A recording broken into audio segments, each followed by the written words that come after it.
जय श्री कृष्णा दोस्तों। राधे राधे। कैसे हैं आप सब लोग। दोस्तों, आज मैं आपको आने वाले शारदीय नवरात्रों के बारे में बताऊंगी। शारदीय नवरात्रि अश्विन शुक्ल प्रतिपदा तिथि को कलश स्थापना के साथ प्रारंभ होती है। अश्विन शुक्ल नवमी तिथि को माँ नवमी के दिन नव दुर्गा के 9वें स्वरूप की पूजा और हवन के साथ नवरात्रि का समापन होता है। 9 दिनों की नवरात्रि शुभ मानी जाती है, जबकि 8 दिनों की नवरात्रि को शुभ नहीं माना जाता। वहीं 10 दिनों की नवरात्रि विशेष होती है। इस बार शारदीय नवरात्रि का प्रारंभ 15 अक्टूबर दिन रविवार से हो रहा है। तो आइए जानते हैं कि इस साल शारदीय नवरात्रि 9 दिन की है या 8 दिन की। इसी के साथ ही कलश स्थापना का मुहूर्त, पूजा विधि आदि के बारे में भी आपको बताऊंगी। दोस्तों, इस साल शारदीय नवरात्रि का शुभारंभ 15 अक्टूबर को हो रहा है और इसका समापन 23 अक्टूबर को नवमी हवन के साथ होगा। इस आधार पर देखा जाए तो इस साल शारदीय नवरात्रि 9 दिन की है। जब तिथियों का लोप होता है या तिथियों के समय कम या ज़्यादा होते हैं तो नवरात्रि 8 से 10 दिनों की हो जाती है। इस साल तिथियों का लोप नहीं है। दोस्तों, पंचांग के अनुसार 14 अक्टूबर दिन शनिवार को रात 11:24 से अश्विन शुक्ल प्रतिपदा तिथि शुरू हो रही है और इस तिथि का समापन 16 अक्टूबर दिन सोमवार को प्रातः 12:32 पर होगा। उदया तिथि के आधार पर शारदीय नवरात्रि का शुभारंभ 15 अक्टूबर को होगा। दोस्तों, शारदीय नवरात्रि की कलश स्थापना का शुभ मुहूर्त सुबह 11:44 से लेकर दोपहर 12:30 तक है। इस समय में आपको घट स्थापना करके माँ दुर्गा के प्रथम स्वरूप माँ शैलपुत्री की पूजा करनी चाहिए। दोस्तों, इस बार 15 अक्टूबर को माँ शैलपुत्री की पूजा की जाएगी, 16 अक्टूबर को माँ ब्रह्मचारिणी की तथा 17 अक्टूबर को माँ चंद्रघंटा की पूजा की जाएगी। 18 अक्टूबर को माँ कुष्मांडा की पूजा की जाएगी। वहीं 19 अक्टूबर को माँ स्कंद माता की पूजा की जाएगी। 20 अक्टूबर को माँ कात्यायनी की पूजा की जाएगी। 21 अक्टूबर को माँ कालरात्रि की पूजा की जाएगी। वहीं 22 अक्टूबर को दुर्गा अष्टमी मनाई जाएगी।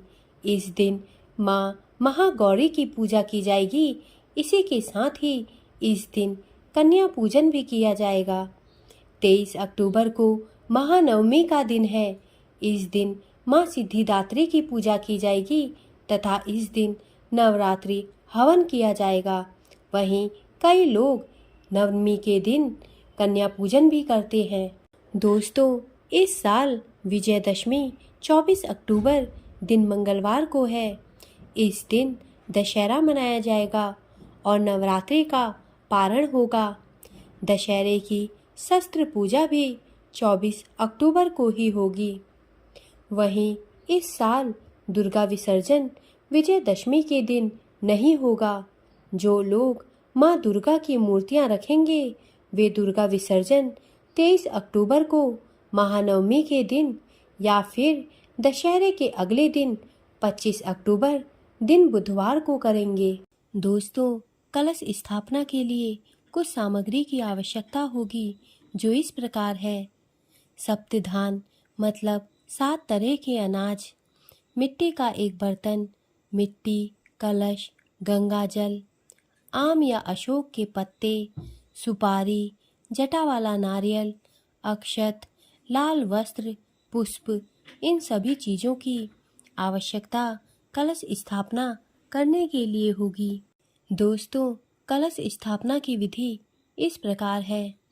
शारदीय नवरात्रि के पहले दिन सुबह जल्दी स्नान करें और मंदिर की साफ सफाई करें। सबसे पहले गणेश जी का नाम लें, उनकी पूजा करें।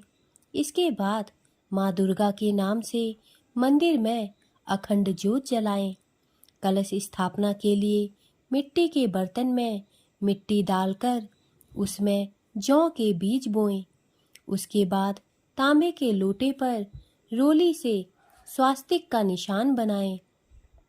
फिर लोटे के ऊपरी हिस्से में मौली बांधें। लोटे में पानी भरकर उसमें कुछ बूंदें गंगा जल की मिलाएं। कलश में 1.25 रुपया, दूब, सुपारी, इत्र और अक्षत डालें। कलश के ऊपरी हिस्से पर अशोक या आम के 5 या 7 पत्ते लगाएं। फिर इन पत्तों के बीच कलश के ऊपर लाल कपड़े में मौली से बंधा नारियल रख दें। अब इस कलश को मिट्टी के उस बर्तन के ठीक बीचों बीच रखें जिसमें आपने जौ बोई हैं। कलश स्थापना के साथ ही नवरात्रि में 9 दिन की व्रत भी रख सकते हैं। रोज सुबह और शाम को माँ दुर्गा की पूजा और आरती जरूर करें। दोस्तों, इस बार शारदीय नवरात्रि की शुरुआत रविवार से हो रही है और जब रविवार के दिन से नवरात्रि शुरू होती है तो माता का वाहन हाथी होता है। हाथी पर सवार होकर माता का आगमन अधिक वर्षा का संकेत देता है। मान्यता के अनुसार यदि नवरात्रि सोमवार या रविवार से शुरू हो रही है तो माँ दुर्गा का वाहन हाथी होता है जो अधिक वर्षा का संकेत देता है। वहीं यदि नवरात्रि मंगलवार और शनिवार को शुरू होती है तो माँ का वाहन घोड़ा होता है जो सत्ता परिवर्तन का संकेत देता है। इसके अलावा गुरुवार या शुक्रवार से शुरू होने पर माँ दुर्गा डोली में बैठकर आती हैं जो रक्तपात, तांडव, जन धन हानि का संकेत बताता है। वहीं बुधवार के दिन से नवरात्रि की शुरुआत होती है तो माँ नाव पर सवार होकर आती हैं। नाव पर सवार माता का आगमन शुभ होता है। दोस्तों, अगर नवरात्रि का समापन रविवार और सोमवार के दिन हो रहा है तो माँ दुर्गा भैंसे पर सवार होकर जाती हैं जिसे शुभ नहीं माना जाता है। इसका मतलब होता है कि देश में शोक और रोग बढ़ेंगे। वहीं शनिवार और मंगलवार को नवरात्रि का समापन हो तो माँ जगदम्बे मुर्गे पर सवार होकर जाती हैं। मुर्गी की सवारी दुख और कष्ट की वृद्धि की ओर इशारा करता है। बुधवार और शुक्रवार को नवरात्रि समाप्त होती है तो माँ की वापसी हाथी पर होती है जो अधिक वर्षा की ओर संकेत करता है।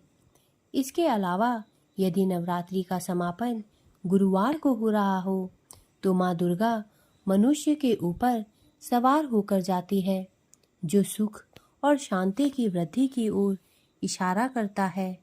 दोस्तों, शारदीय नवरात्रि में जो लोग व्रत रखते हैं उन्हें कुछ नियमों का पालन करना जरूरी होता है। शारदीय नवरात्रि में व्रती व्यक्ति को पलंग या गद्दे पर सोने के बजाय जमीन पर सोना चाहिए।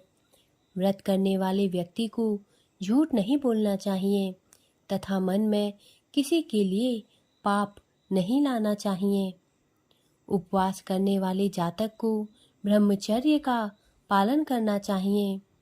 व्रत करने वाले जातक को तामसी भावनाओं का त्याग करना चाहिए। इन नियमों का पालन करने से माता रानी प्रसन्न होती हैं तथा अपनी कृपा आप पर बरसाती हैं। दोस्तों, मेरे द्वारा दी गई जानकारी यदि आपको अच्छी लगी हो तो कृपया मेरे चैनल को सब्सक्राइब करें तथा मेरे वीडियोस को लाइक करें। धन्यवाद।